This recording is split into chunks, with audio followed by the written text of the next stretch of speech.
but I don't need it? No. So let's get started. So welcome everyone. Good afternoon. Thanks for coming very much. You guys are the best because you are here for our inaugural, our very first of these coffee hour seminars. We call it coffee hour, but obviously there's food. Just like we have the Books and Bagels program, and I thought it was, who knew? Books and Bagels, right? Bagels, but you go there and there's actually a full Chinese spread of food, so it's more than just bagels. So we're big on food at the Graduate College, and so we'll make sure to feed you when you come to these things. So welcome, and what this is all about, these seminars, this was an idea that developed through our meetings in the Graduate College, but with also the various associate deans in the colleges. And so we want to do a lot more of professional development at Drexel. Right now, there's a lot of professional development that goes on within the individual colleges, within the departments and the programs within those colleges, and a lot of that's very appropriate, but we want to do things that cut across programs a little more broadly, not to replace, but to complement those efforts. And so that's what this is really all about. It's providing some professional development opportunities that are thematic and that cut across more than one program, more than one college. So today, what could be more apropos than grant writing? And we have 3 expert faculty members from different disciplines representing different perspectives to talk about their perspectives and ideas on grant writing. I think you'll find it very helpful. We have a number of other additional seminars planned. And by the way, the content of those came from you. We did a survey of all the graduate students in the spring and essentially asked them what they were interested in, the kinds of topics that they were interested in. We also asked the faculty, and we got some really good ideas, especially from the students. And so things like various careers, both within and outside of academia, using technology in teaching, just to give postdoc opportunities is another one that we have planned. So we have a number of these planned. We're going to be bringing people from within the university, expert faculty in that area, and then also people from outside the university, and trying to set up these little panels like this, like we're going to have today, so you get different perspectives on the topic. So this is being live streamed. It's also going to be archived. So we've tweeted out, if you look on the Graduate College webpage, which by the way, I'm sure you all visit 2 or 3 times a day, right? That should be your home page, by the way, Grad College webpage. Also make sure you follow us on Twitter and Facebook and Instagram. We're on all of those. Pretty soon Snapchat. We're going to be snapping out, you know. So make sure that you follow us on all social media, and the link for this program today will be there. So if you have friends, colleagues that weren't able to make it, please share with them the link or just direct them to the Grad College homepage, and they can find the link so that they can tune into this. Okay? So again, welcome. Thank you guys for coming. And the point person within the Graduate College who's been working on this is a professor in the School of Education and also the Provost Fellow for the Graduate College this year, Jason Silverman. So I want to introduce Jason and then let him in turn introduce our terrific speakers today. So thanks again, Jason. Thanks, Jason. So just real quick before we get started, thank you all for coming. Just to give a sense, how many people are here from the College of Arts and Sciences? College of Engineering? College of Medicine? Nursing? Public health. Education. Oh, yeah. And where are you? Business. Okay, so this is a really diverse group, and that's again one of the ideas of this is to identify topics, identify panelists that can approach this from a broad perspective, provide you insight that's relevant to you, but also insight coming from different disciplines can be useful. As James mentioned, these ideas for the professional development sessions came from you. If you have any thoughts or suggestions as we move forward, you can reach me at silverman@drexel.edu and put them into the hopper as we move forward. We've got stuff planned for this year, but we're looking to move this into the following year. I would like to thank our presenters who have agreed to share some of their knowledge and expertise. All 3 of these faculty members have been at Drexel for long periods of time and have had extended amounts of success in fundraising from private, public, federal, and different organizations. The first speaker is going to be Dr. Kapil Dandekar. Dr. Dandekar received his Bachelor's of Science in Electrical Engineering from the University of Virginia and Master of Science and PhD from the University of Texas at Austin in Electrical and Computer Engineering. He's also the Associate Dean for Research and Graduate Studies in the College of Engineering and directs the Drexel Wireless Systems Lab. In 2007, he received the Outstanding Research Award from the Department of Electrical Engineering and the Outstanding Research Award from the College of Engineering in 2015. Dr. Danikar has a long record of funded projects supported by the National Science Foundation, the Department of Defense, and private funders as well. So join me in welcome Dr. Danikar, and we'll move forward with the rest of the debate. Thanks James, and thanks Jason for the nice introduction, and thank you all for coming to hear my presentation. So I'll be talking about at least my perspectives on effective grant writing. So a little bit about myself. I think Jason covered most of it. I'm a professor in electrical and computer engineering. Affiliated in biomedical engineering. I've done some work with the Navy in the past, and I do work in wireless communication systems. I'll give you just a couple of minutes about my lab and then really kind of focus in on some of my grant writing advice. So my lab was founded in 2001. We essentially work on experimental wireless communication systems, and we tend to do a little bit more with technology translation than you might see in most traditional labs. I do work with different types of antennas, so antennas, say, for like Wi-Fi access points or for cell phones. I've had a large program going now in biomedical smart textiles. Do work with cybersecurity and the Cybersecurity Institute and different test beds. So if you ever see things, UAVs flying around, or a cell tower on top of your dorm room, or people with carts with all these types of exotic equipment looking on it, that could be affiliated with my lab.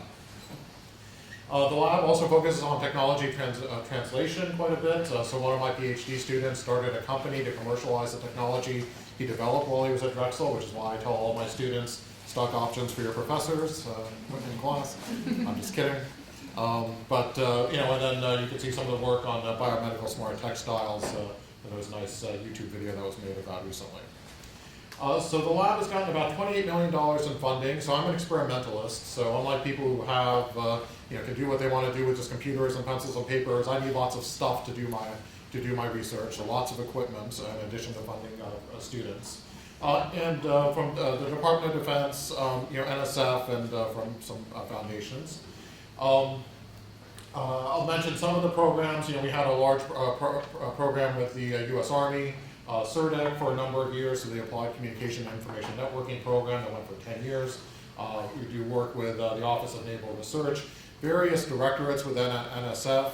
So for those of you who are familiar with the National Science Foundation, my work is I've been funded on both sides, from the Engineering Directorate and the Communications and Information Systems Directorate, as well as some others dealing with education and technology transfer. And then some work from the Calder Foundation.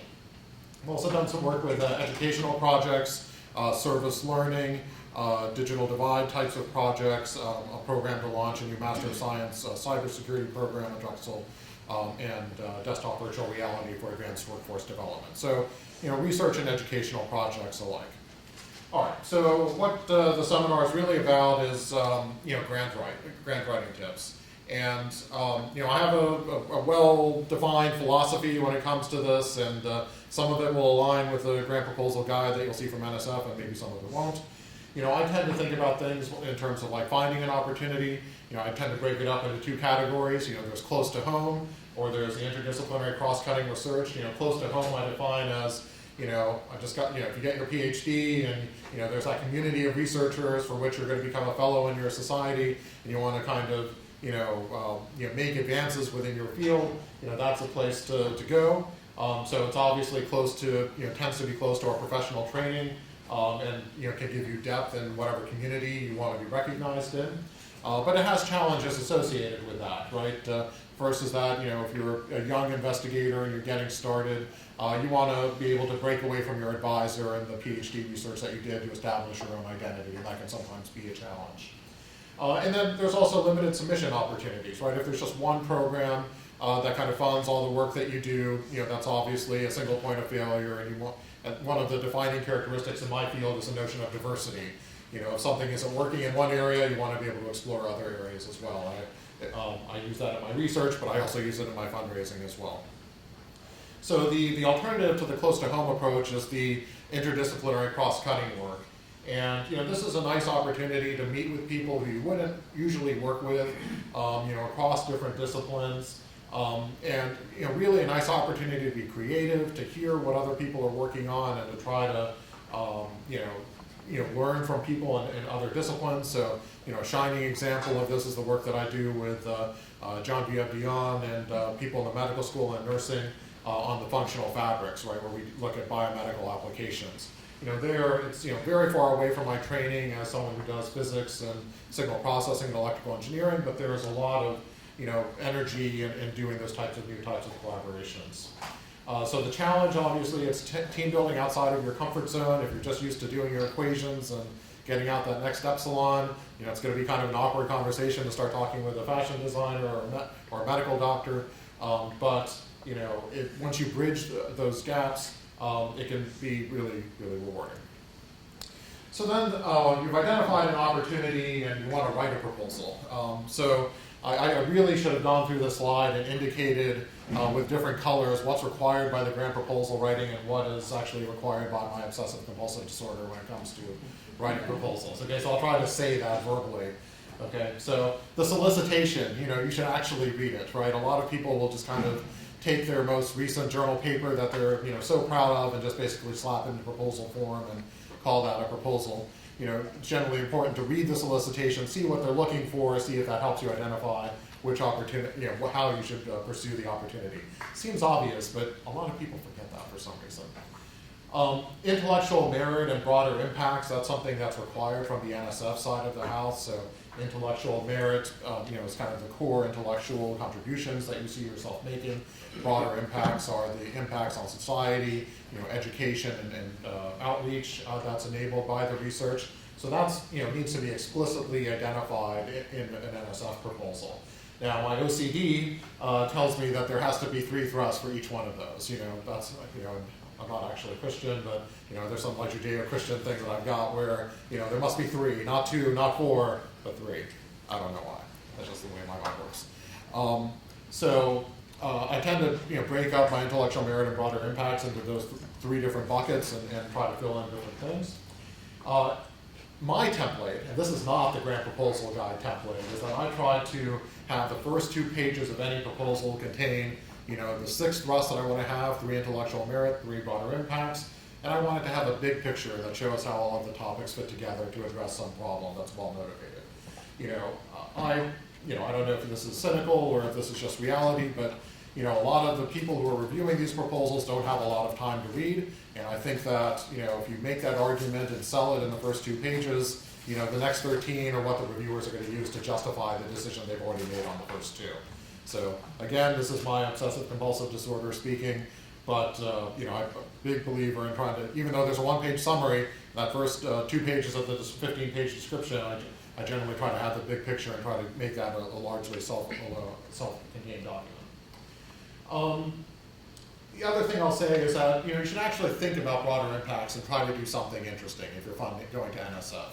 A lot of people, from 15 years of being on panels and writing proposals, a lot of people will say, write a proposal that has some deep technical, argument to be made, and and then we'll say at the end of it, okay, my broader impact is that this is really important for people, and I'm going to teach an undergraduate class, I'm going to teach a graduate class that uses this technique, right? And it's just not that compelling, right? When you just kind of do something that's, I find that it's nice to put a little bit of thought into it. Are there outreach programs that you can link your work to? Are there existing programs that you could use so you're not just trying to build something from scratch? Is there a way that you can bring in a data and track record to show that, instead of saying, I'm going to develop this program and female and underrepresented minority students could be helped by it, can you give some data to say, the percentage of females and underrepresented minority students is X% in this program, and by doing A, B, and C, we hope to increase that to Y%.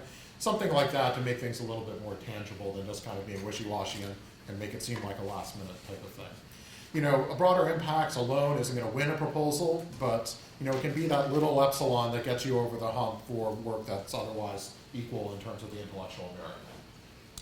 I'm a big believer in interdisciplinary research. Helps to be different. And this one also seems obvious, but I'll say it anyway. It's important to make a document that's easy for reviewers to read, right? If you have something that's in 10.0001 font, and you're doing the wrap big and the V space to get all of your text to make use of every single part of the page of the grant proposal you're writing, it's just not an easy document to read, right? So put yourself in the minds of a reviewer. They want to read something interesting. They want to read something creative.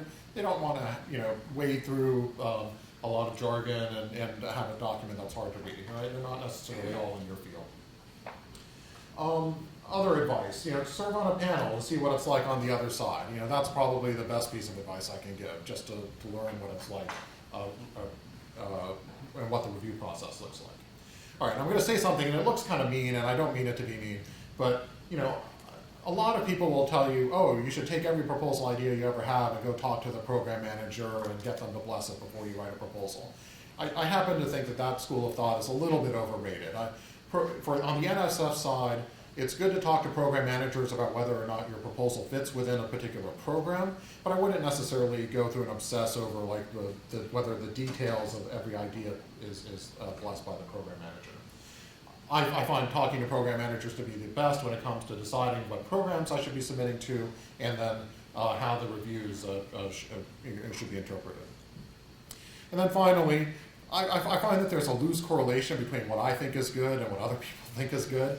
I'd say that the best proposal I've ever written has yet to be funded, and several proposals that I thought could have been better actually did get funded.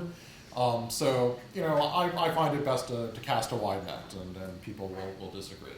But most of all, I think the advice that I can give is that persistence is very important. Okay, so when I first wrote my career proposal and it was rejected, I'm not going to lie, I took it pretty hard. Okay, I cried a little bit, but not like in a wimpy kind of way. I was a man, I was punching the wall a lot, and I was pretty upset about it. And I believe the thing that I said at the time was, NSF, you don't like that one proposal? Well, here's 9 more. Okay, so, and I became a very prolific proposal writer. Okay, so maybe it isn't the totally healthy way to go, but, that's what works for me. Department of Defense. I've also been fortunate enough to be funded on the Department of Defense quite a bit, and much of the advice I gave you regarding NSF is completely the opposite for the Department of Defense. There you have to talk to the program manager, no question. Don't even spend time writing a proposal to a broad area announcement if you see, don't just think you can just submit it through the channels and expect it to get funded. You have to talk to the program manager, and the last step is when the program manager tells you about the BAA to apply to. So built on personal connections, this could come through co-op or alumni connections. The reporting reporting's important, making sure that they know what you're doing at all times throughout the grant, but the infrastructure isn't as good as other proposals. I'm running out of time, so I don't want to say too much more about that. There are a lot of things that you need to be familiar with regarding ITAR and export controls, making sure that research isn't sensitive in any way. There can sometimes be publication restrictions that are associated with the Department of Defense work that you need to be mindful of. And then there's an entire language of bureaucracy associated with government contracting that's a lot more exposed when you work with the Department of Defense. And I won't even explain those things because I could probably spend an hour talking about just that. Some budgeting tips, with NSF, there's a 2-month rule that for PIs and senior personnel of support that you need to be mindful of.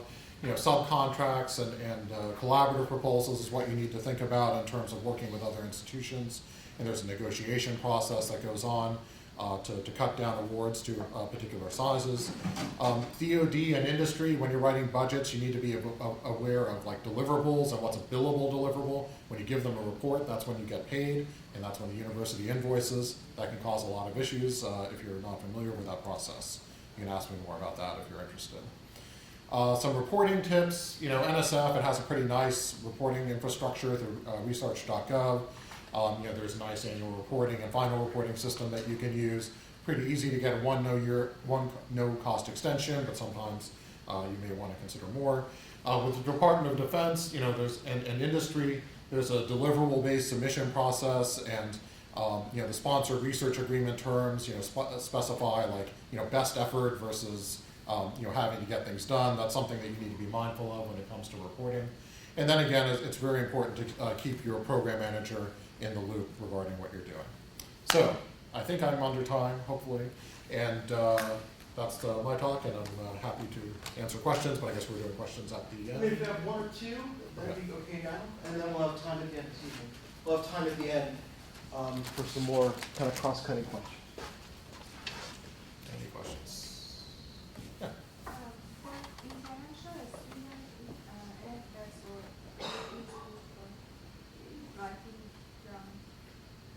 For international, yeah, so you're asking about citizenship restrictions. So for NSF, there is no citizenship restrictions in terms of projects or funding. Department of Defense does vary. So there are projects that you could do that are classified in some way, or they could be sensitive but unclassified for official use only.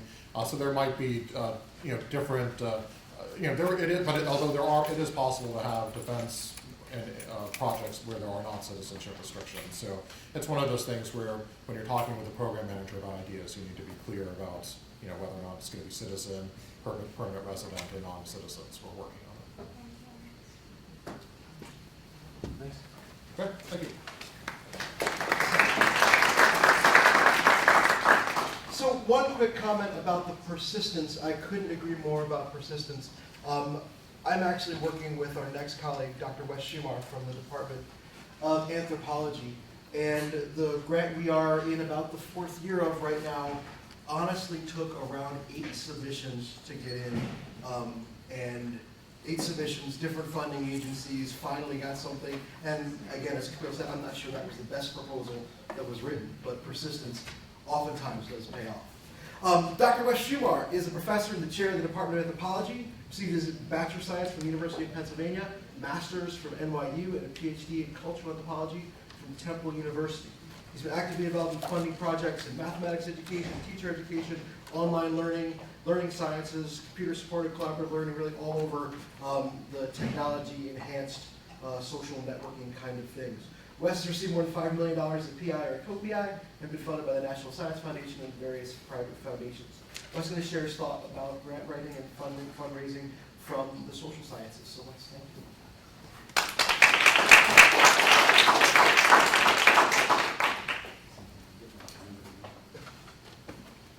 Thank you, Jason. I appreciate the invitation. Nice to see all of you. A lot of my comments are going to be similar to those of Camille's. On one hand, writing for the social sciences I think is different, but in some important ways it's very similar, and a lot of my experience has been with NSF as well, so there are a lot of overlaps there. My experience at NSF has primarily been in the Education Directorate, and the grant that Jason just mentioned is a DRK-12 grant. I think it was only about 5 or 6 proposals. That's years. Yeah, okay. We've also submitted cyber learning, National Science Digital Library when it was an existing directorate, and other Division of Undergraduate Education programs. I'm a really unusual anthropologist because most of my colleagues really would only have somewhere between I don't know, $40,000 and $150,000 worth of funding for their whole career. So for me, $5 or $6 million is an enormous amount of funding, but it's because of the area in which I work. And I would say to the social scientists in the room, folks in education, I'm including you in that group. I assume you think of yourselves as social scientists, right? It's a sort of tricky dance because there's a lot of areas that are not very well funded. And so one of the questions you have to ask yourself is, do you want to shape your interests around areas where there's more funding and more support, or do you want to pursue, your dreams and maybe go a route that has a lot less or no funding? So that's an interesting problem that we all face. I've also had a little bit of experience with the Spencer Foundation, and again, I'll echo what's been said before. Right after I finished my PhD, I put in a Spencer proposal actually to do research on university presidents as they faced the commodification of the university, which I thought was quite a controversial topic, but Spencer really liked it. I made it through the first cut, so I went from having a 1 in 300 chance to having a 1 in 2 chance, and then I didn't get it at the end, which really surprised me. I thought, oh, I've made it, I'm golden, but I didn't actually get the funding. But I didn't pursue it. I just, I was a young scholar, and I said, okay, Spencer's not interested in this, I'll move on to something else. And that was really dumb. That was very dumb, because to get to that 1 in 2 shot meant that I should have put in 3 or 4 more proposals until I got the one that hit. So, a tricky piece with Spencer Foundation, the folks in education already know this, they don't share reviews with you, so it's a lot harder to figure out what to do next time because you don't have direct support in that way. But you have colleagues, and so you can do the same thing, share the proposal with them and find out what the strengths and weaknesses of it are, especially if you go to other people who've been funded by Spencer Foundation, so that you have a better sense of what they're looking for. Also, very small experience with the National Endowment for the Humanities, so I have a little bit of experience in grant writing there, but really not very much at all. So I'm going to say a lot of what Kapil said, but sort of in a slightly different language. For us in the social sciences, one of the things that we're always thinking about is how to develop a particular kind of intervention. This is something that we're thinking about in education a lot. And then how to make sure that that intervention, which will be some kind of activity or tool or a combination of activities and tools, gets integrated into some kind of a robust research program. And that's often a fairly difficult dance to think about. It then requires thinking about how to sort of go to the literature and, as I say, creatively leverage that literature to sort of develop a project. So you're theory building, you're coming up with an intervention, and then you're thinking about how that research will be carried out to sort of advance the state of science in that area. And then finally, one needs to develop fruitful collaborations in order to carry out projects like this. And NSF is particularly interested in seeing researchers work across different sites, at least in the areas that I work. And so you're not very likely to get funded on something that you're just doing by yourself or with your group at Drexel University, but usually there's the need to sort of pull in other expertise from other areas. And that becomes challenging later on. So these interventions that I'm talking about, they have to fit very well with the program. I agree completely. You need to read the program solicitation. And I'll say, I find reading program solicitations hard because they're boring. And I find myself skimming over them going, yeah. So I'll usually read them 3 or 4 times because, 1, it's hard to hold on to all the stuff that's in there. 2, you've probably skimmed over pieces of it because you sort of kind of move quickly and think about where to go next. And so it's really important to kind of really stay focused. I hated, I'm trained in anthropology. I hated the language of deliverables when I first started doing this. I thought, oh, come on, that's just really tacky. I don't do deliverables. But actually, it's very useful to think about what are the concrete things that you're going to provide in this project, right? They're putting up a lot of money, and they want to know what they're going to get out of it. NSF is an interesting agency because the program directors have complete latitude around what they fund. As they've said to me, we can fund something with poor scores and we can reject something with excellent scores. They don't like to do that, but they have a lot of latitude in terms of what they fund. And so consequently, you have to convince them that they're getting something valuable out of this project. Now, the Department of Education is completely different because in the Department of Education, the program managers don't have that same latitude. They don't have that same flexibility. And then sort of the last thing I'll say about this slide is that, how that project is going to unfold over time has to be reasonable. So you have to think about what can we actually do if it's a 3-year project in 3 years, and how will this develop over that 3-year timeline. So for us, as I said, projects have to be sort of rooted in theory, and one of the things that we do is we sort of think about how to bring together different literatures in order to build the theory that we need in order to sort of do the research that we want to do in this particular project. I just gave an example for the Encompass project that Jason mentioned. We brought in ideas from semiotics, learning theory, practice theory, digital media, I forgot math education, math education, and probably several other areas. And you know, one of my colleagues reminded me long, long ago that that kind of bringing different literatures together itself can be a contribution to the literature, right? So this sort of theory building practice is not just a lit review. It is a lit review, but it's not just a lit review. It can potentially be itself original contribution. As I said, collaborations are very valuable in this area. Complementary skills make the project more productive, and it can be, you know, really important to sort of build those collaborations. But there's always a sort of tricky balance between the collaboration and the amount of dollars that you have, because the more collaborators you have, the more you're splitting that pot of money up among different groups. And Kapil mentioned that, you know, the NSF has both subcontracts and collaborative proposals. Subcontracts actually usually cost more because there's sort of an extra tax on the subcontractor for a particular project.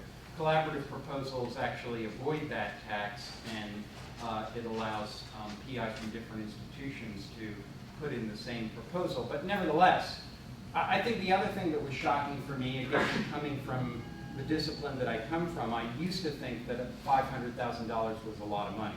But a $500,000 grant, you know, does not go very far at all, right? A $500,000 grant basically funds a graduate student and a researcher and maybe a bottle of Coke, and that's about all that you're going to get out of it. So consequently, sort of finding that balance is really very tricky, and then also making sure that there's funding for the evaluation of the project as well. NSF has sort of bounced around evaluation, but what we found in general, is this changed, Jason? What we found in general is that sort of the request is that there's more money put toward the evaluation. Last I heard was like, what, 10% of the project, something like that. And so, you know, outside evaluators for your project are also going to cost money too. So, yeah, read the RFP really proposal. I think the NSF grant proposal guide is very helpful, but again, that's something that's a little bit hard to read. It's very long, very boring, and it's a little bit hard to stay completely focused on the grant proposal guide. But it's a really useful document to read, and it's very good to sort of pay attention to each part. So I didn't specifically break out in my slides the intellectual merit and the broader impacts, but those are very important, especially intellectual merit. But oftentimes the reviewers are interested in the broader impacts as well, and sort of thinking about, you know, where is this proposal going to go and how is it going to reach different groups of people. I've been on a lot of NSF panels now, and I cannot tell you how many grants that I've read where by about page 10 I'm pissed, because I have no idea what this project is about. I can't figure out what's going on, and I'm ready to give it straight across, this is a failure, right? Maybe actually a really good idea, but they pissed me off, right? So I couldn't, the previous speaker is completely right. You want to have a very clear statement of what this is. If in the first 2 pages I know completely what the project's about and I think it's a great idea, I'm totally happy. I'm completely willing to go the rest of the 13 pages with them, because I now know what's going on and I think it's interesting and important. It's really surprising. You know, you'll get full professors who write proposals who have had a lot of experience, and they're just really, really dense and hard to get through. Because when you're in the middle of it, you kind of know what's going on, and so you lose perspective. It's probably really useful to have an outside non-expert reader always read your proposals and ask them, can you figure out what's going on here? For us in the social sciences, in the project description itself, it's really tricky to balance these things. It's tricky to balance why the project's important, why this intervention and research need to be done, because this is what you're trying to convince people that not only is this a nice idea, but this is a necessary idea. This is something that has to be done, to then link it to the theory that you're building out of the literature, and then talk about your timeline, how the project's going to unfold, and then what you expect to see or hope to see throughout this project. Sort of balancing all that is pretty tricky stuff.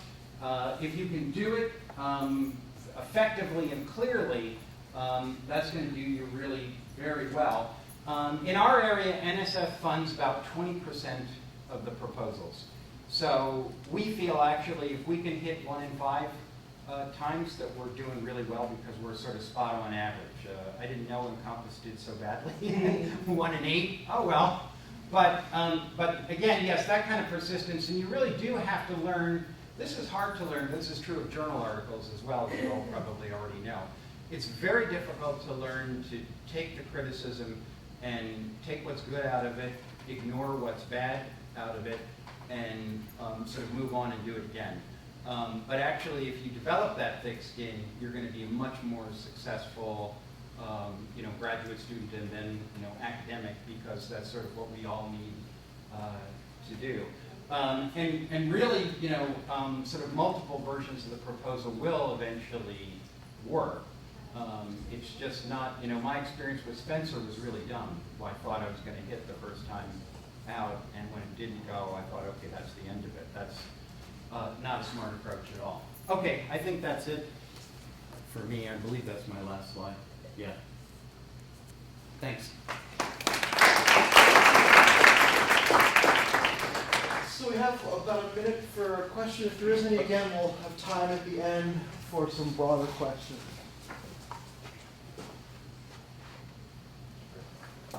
So something that's come up with both these talks is that different funding agencies have really different kind of cultures to them.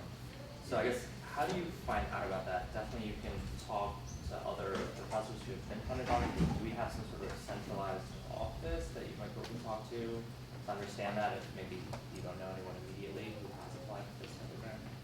I would say that's a really hard question to answer, because that was something I was going to point out too. In the education directorate at NSF, actually program officers we found are always very happy to talk to people. So I would say that there the conversation can be a little more than just, does this proposal fit this area?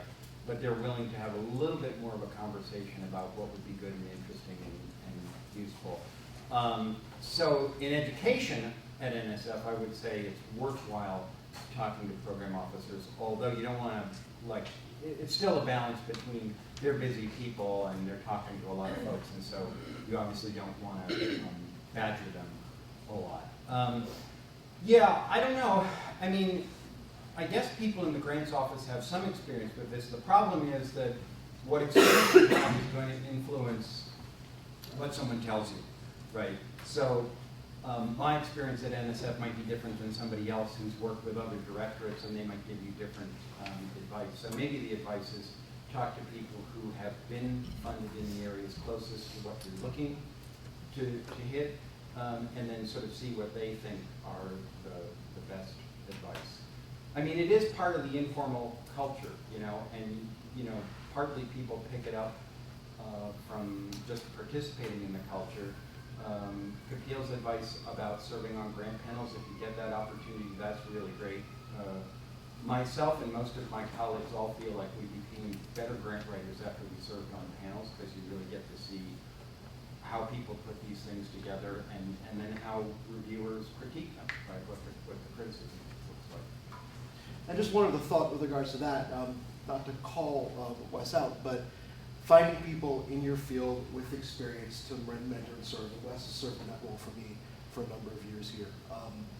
That has been one of the more significant things. The other piece that's very consistent with what both of these folks have said is that when you do reach out to a program officer, whether it's about fit or whatever, for me, that has resulted in at least twice being invited to serve on a panel in a related area. So by reaching out to the program officer with particular, specific, detailed questions that maybe even, not with regards to the content of your proposal, but how your proposal fits, put me on the radar with program officers at NSF, which then led into being invited to serve as a panel reviewer. Which again, being on the inside is just an incredible experience.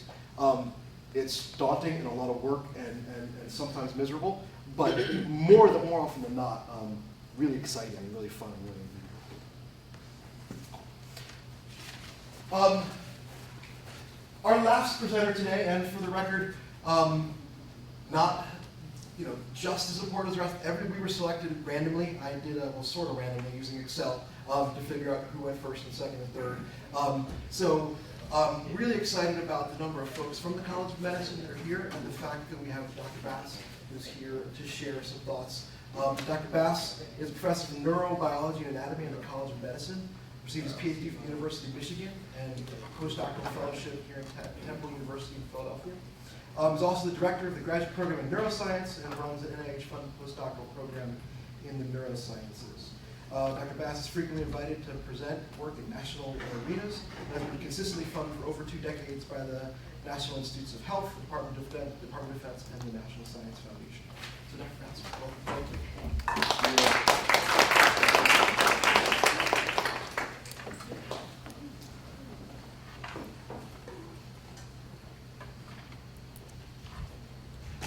Okay, what a great pleasure to be here on main campus and share some thoughts with you about grant writing and the entire grant process. One of the things about it that sometimes I chat with people about in terms of career counseling and what it's like to be an academic scientist is that doing what I do as an academic biomedical research scientist, I really have a wonderful life in so many ways because I get to interact with colleagues, with students, I get to think of interesting experiments and guide my own destiny in terms of what I want to do in the lab. I get to teach, which I love to do. I get to do all sorts of wonderful things. I get to travel the globe. I've been to innumerable countries. I've spoken before groups in South Korea, China. I've been to Senegal, Nigeria, places in Africa, just about any place you could almost dream of.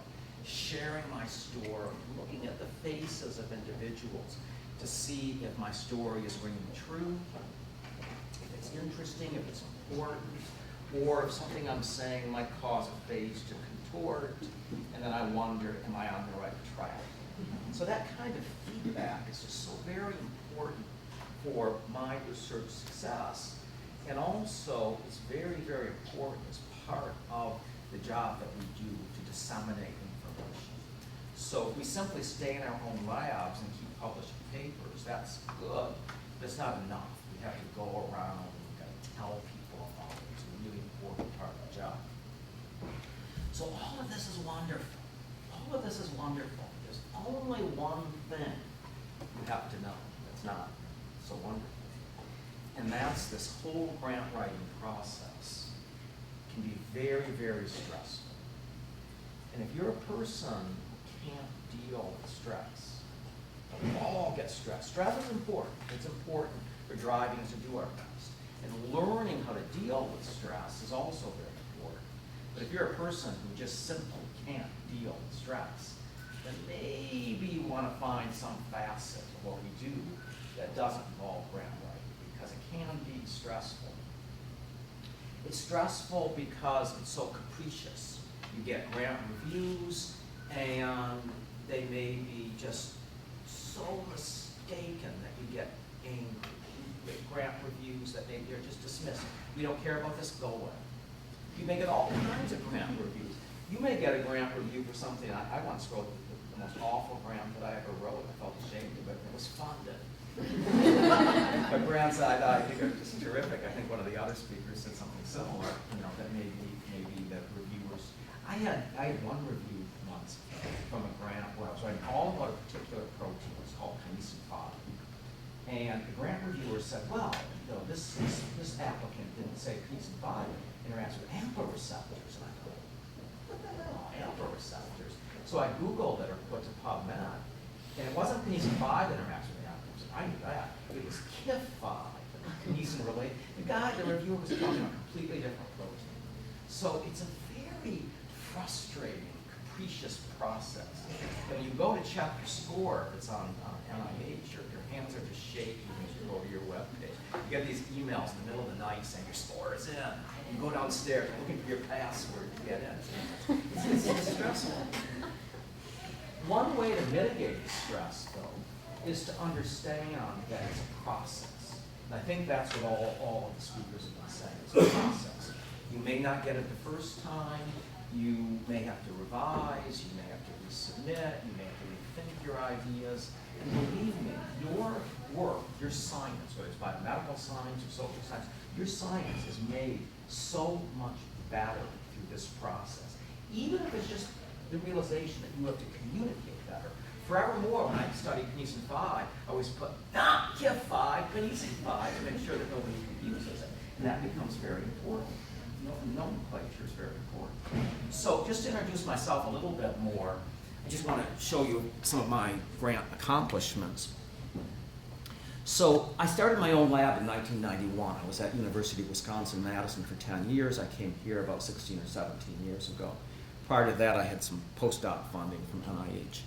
So I've been continuously funded this whole time. I've had an R01 that has gone the whole time. I've had bouts of NSF funding, a few, not currently, but I've had a few NSF grants. I've had DOD now for since about 2007. And also foundation grants. Craig Nielsen is a spinal cord foundation, Alzheimer's Association, Regia, Christopher Reeve Foundation is on the spinal cord.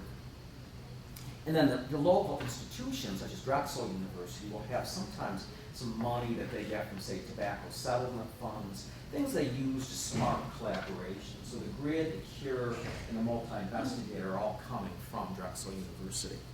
Now you might look at this, and you might say, well, and some people do, some people say, oh, Peter, he just leads a charmed life. Look at all this funding he's always got. Believe me, I don't feel like I've led a charmed life. For every grant that I've ever gotten, I don't quite know how many have failed, but I know one year I submitted 14 grants and I don't think any of them got funded. So you just have to hang in there and keep writing grants. And if you're a person who was going to write one grant, say in 3 years, and put all your eggs in that basket, it's not going to work for you. So even though it appears that I've been very successful, and yes, I have been very successful, it's not been an easy ride. And there's no easy ride. There's certain things that you can do to maximize your success, and that's why we're here today to talk about those things. But it's not going to be an easy ride for anyone. So if you get a grant score that's not good, it's not, the end of the world. One time I was chatting with an NSF program administrator, and this person was saying that one of the hardest parts of the job, interestingly enough, is dealing with new investigators from really fancy institutions like MIT. Their postdocs say at MIT, they get their own lab. And if you're an institute like MIT, what you see around you is all the grants getting funded. And then the first time these young investigators submit, it's not funded. They're floored. They're just crushed. What? My grant not funded? No. But that's life for you, no matter where you come from. The whole idea of the grant process is that everybody's on an equal playing field. There's no conflict of interest. And the grant funding agencies are so paranoid, so careful these days. Any conflict of interest, or even appearance of conflict of interest, they want to get rid of. It's within your hands to create a document and speak of yourself in a way that hopefully you will convince grant reviewers to appreciate what you've done, to understand what you've done, and to give you a favorable score. So these are just 9 suggestions that I came up with. And you've heard some other really, really superb suggestions from the other 2 speakers today. Here are a few that I thought of. One is diversify your portfolio. Now, I think I was invited to come here speak about NIH, and I can do that. As a biomedical researcher, we kind of think about NIH as sort of where we get our money from primarily. But I think it's a huge mistake to only get money, say, from one institution, to think all my eggs are in the NIH basket, and that's just simply going to be it. So I pursued NSF. NSF has a very different mission than NIH. NIH is healthcare. NSF is basic science. They have very different missions, but I want to diversify my portfolio because you want your money coming in from different places. You want to stagger your grants, so as one grant runs out, you still have another grant. You want to have the idiosyncrasies of a certain grant funding organization not fall upon you and kill you because you're always, say for example, DOD has tons of paperwork. They'll drive you crazy. So, maybe you don't want to have all your grants all the time at DOD. So one thing is to diversify your portfolio. Another bit of advice, it sounds very simple, but when you go to write a grant application, follow the instructions. It really annoys grant reviewers. And oftentimes the agency itself will just reject your proposal if you don't. Font, spacing, what you put in each section, you want to show respect, first of all, that you've read the instructions and that you're following the instructions. The reviewers are often assigned that they must attend to each of these sections and these criteria. So above all, respect the process. If you submit something that would not follow the instructions, if your margins are off, or one of the other reviewers said you're using the wrong font, try to squeeze it as much as possible, all it's going to do is annoy the reviewers and the agency itself. Follow the instructions. Always write your proposals with non-specialists in mind. This often eludes people. You're thinking about the very specifics of your discipline. You don't want to get it wrong, like some buffer composition. It's not 0.2 molar, it's 0.3 molar. They're going to catch me. Oh no. Almost all of the time, it's not really that specialist to reveal that's reviewing your grant. Hopefully it's someone who knows a little bit about it, but particularly, say with NSF, I served on an NSF study panel. I told the program guy, I don't know anything about any of these grants, and that's okay. We want non-expert reviewers.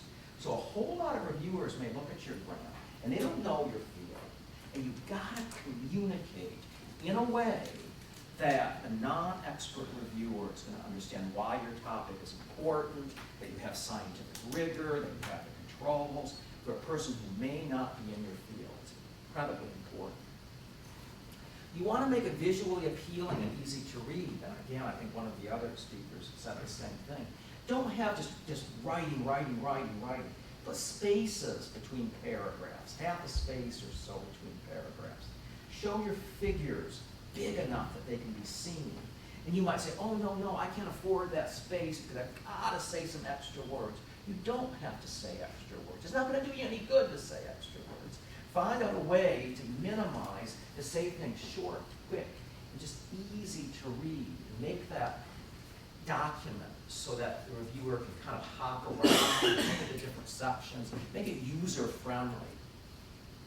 You want to target the mission to the particular agency.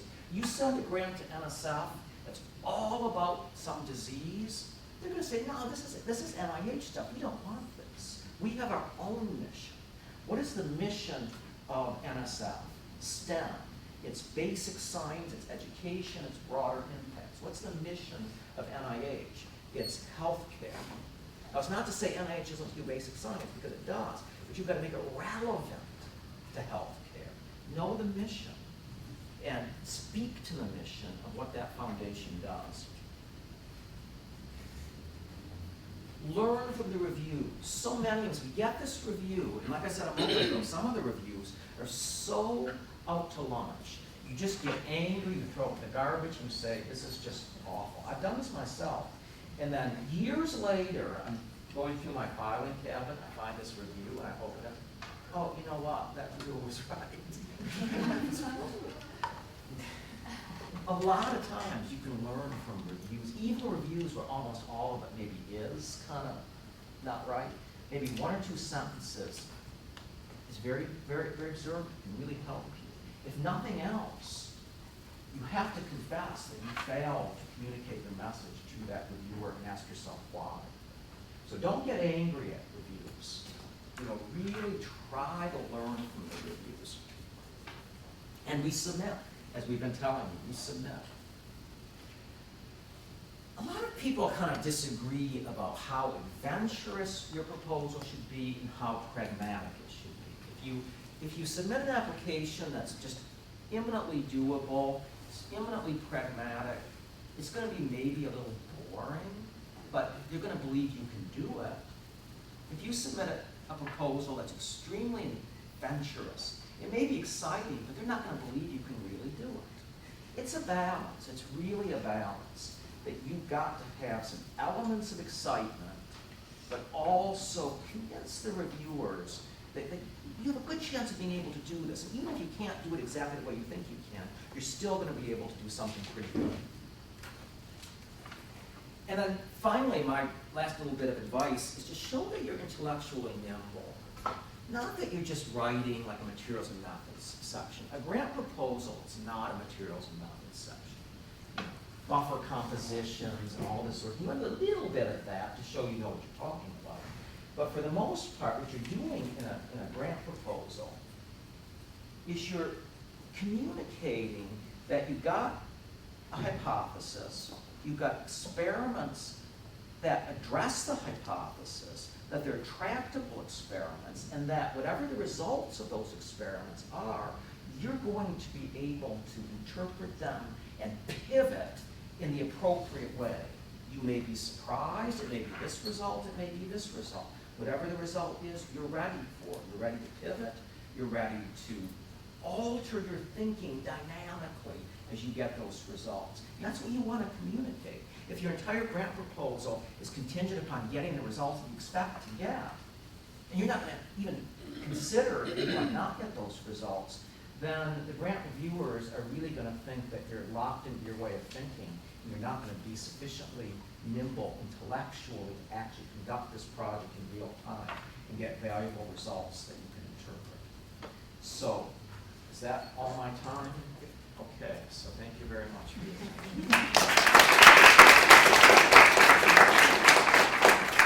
So at this point, I think we'll open it up if anyone has any questions that kind of questions for Dr. Bass, but also questions that kind of cross any of the topics or ideas or presentations that we've had.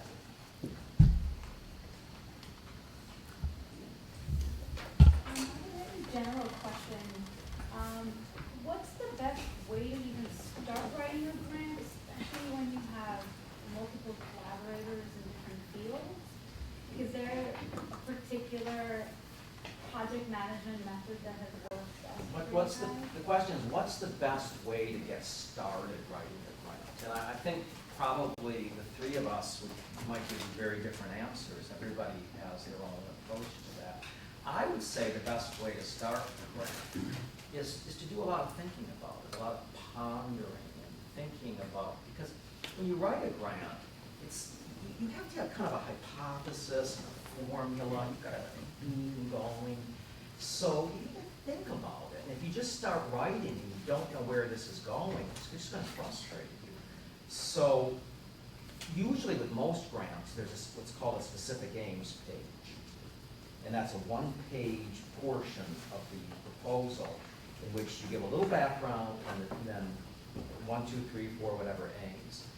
So I like to write that page. I often write that page a year in advance of the grant proposal, because once I get done with that page, then I have the formula that's going to drive the proposal. And oftentimes, I just don't know until I write that page what's going to really work.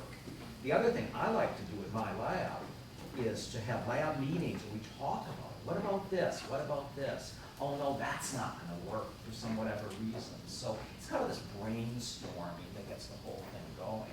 If you've got a lot of collaborators, then you might want to get them around the table and hash it up. Someone's got to take the initiative to do what I just said. But the others have something to add. Can I chime in on that, please?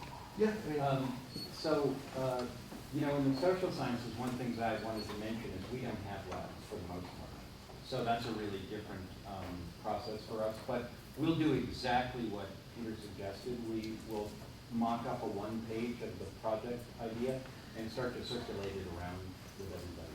And we might get together and have a meeting if that's possible. If some of the collaborators are, you know, across the country and that's not practical, we can do like a Skype or something. But getting everybody to sort of see that one-page idea as a valuable thing is a great way to start, because then people can start to brainstorm about, not only are we on the same page about the one-pager, but where do we start to go from there?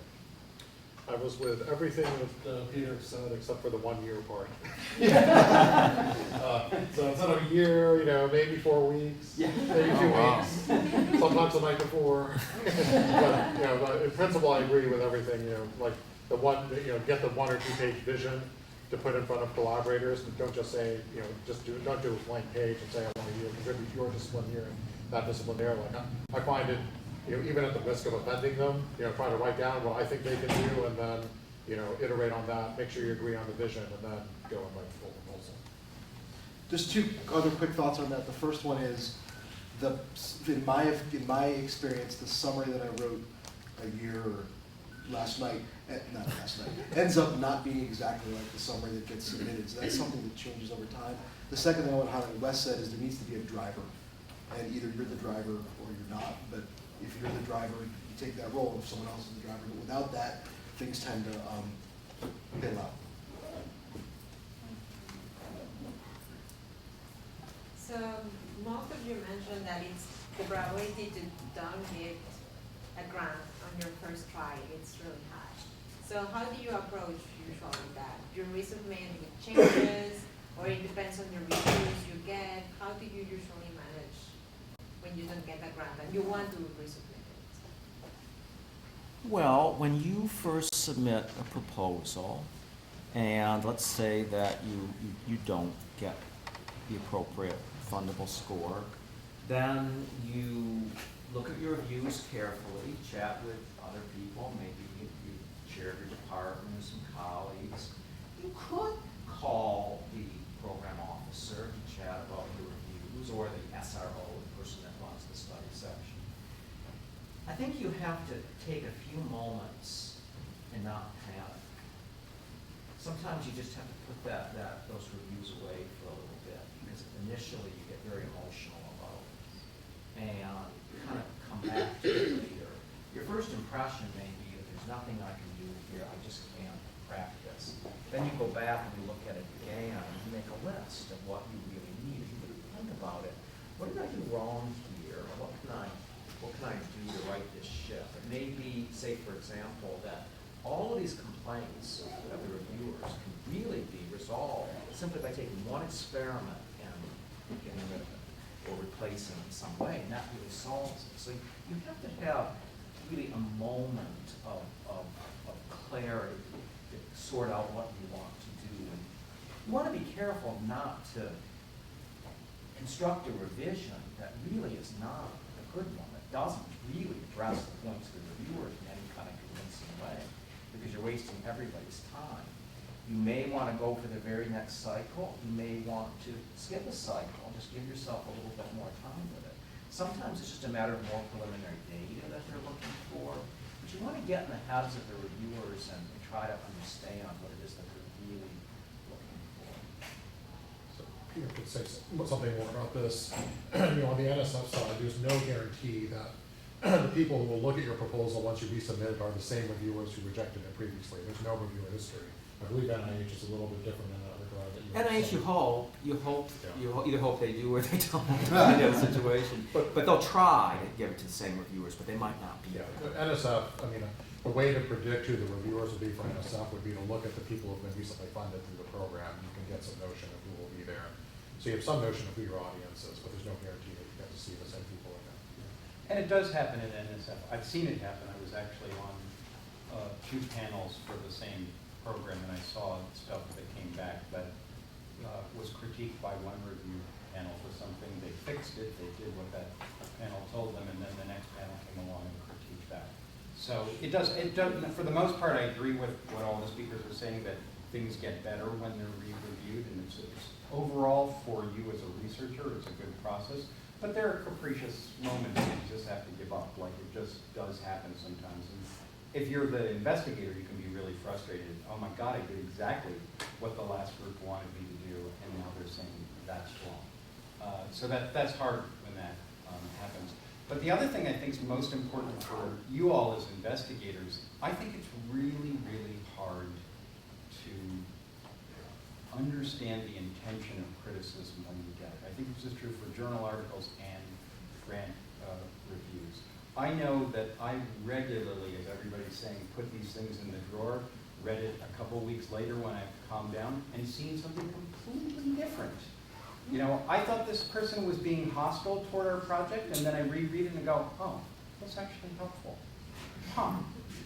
And so it's really important to know that you're probably going to misinterpret it the first time you read it, and you want to make sure that you figure out whatever you need to do, whether you need to hit the wall or stick it in a drawer for 3 weeks or both, in order to get to a place where you can actually really attend to what's being said. So two other quick comments. The first one, just so everyone knows, at least at NSF and many of the organizations, funding, the next time around for funding isn't next week or next month. It's oftentimes 6 months or a year before these grants are given. So you do have extra time. Another thing that's happened in my experience was you get reviews that just don't make sense and you try to understand it. Got killed on something that I thought was really good. And it turns out that after reflection for a while, one of the things that became evident was some of the words I used in the title had the proposal go to people that weren't in the same area as I was. In that particular case, I used the word assessment in the title, talking about teachers, and it was sent to an assessment group, which focused on a whole different methodology than I work with teachers. So there's little things that you can pick up on, and when you try to understand it, things tend to make a little more sense. I think one of the other things to mention real quick is that NIH grants, you're submitting a formal, it's called a resubmission, which is a revised document, and you are responding to the reviewers so that the reviewers will see, even if it's different people, they'll see that the original set of reviewers complained about these things, and then you explain how you fixed them. But at other agencies, at NSF, you might squeeze a few lines in to try to say this is a revision. Technically, there are no revisions at NSF. And I think the same is true as DOD and probably most private foundations.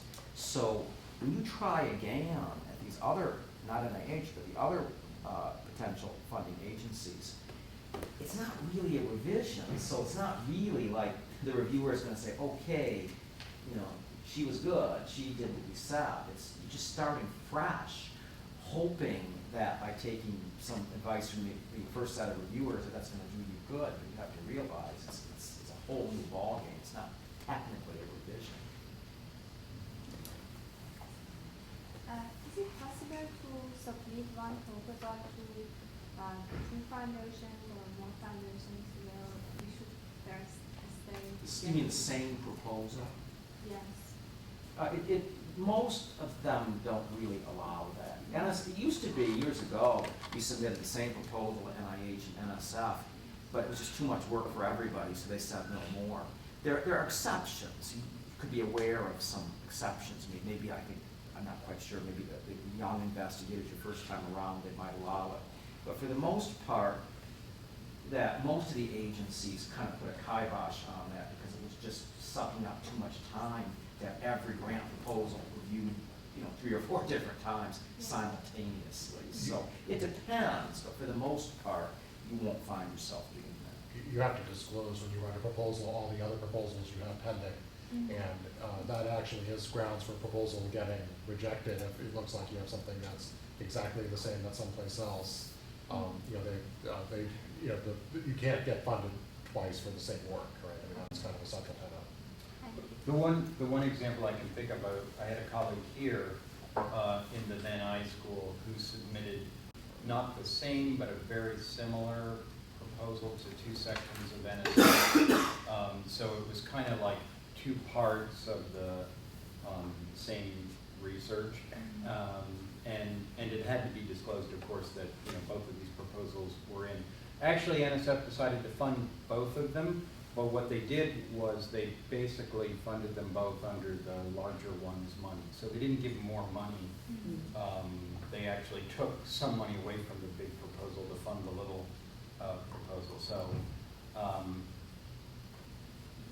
yeah. So in a funny way, he ended up with more work with less money.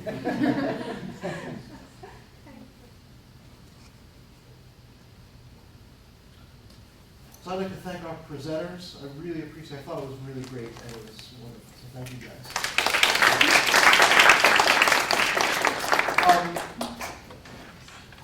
We have more of these sessions coming up. They'll be announced around Thanksgiving, the slate coming up, and it'll be somewhat of a similar format. Faculty or outside presenters sharing a little bit, sharing small presentations, opportunity for collaboration, ideally opportunity for lunch. Thank you for coming. If you have any questions or suggestions for future professional development, please let us know. And finally, there was a lot of things that came up today. I noted subcontracts, budget, this 2-month rule, collaborators, networking, evaluation, external evaluators, requirements versus style. There's a lot more to talk about, so if this is something that interests you and want to engage further, send an email and we can try to see how we can get that into the mix. So thank you again. Great. Thank you. Thank you.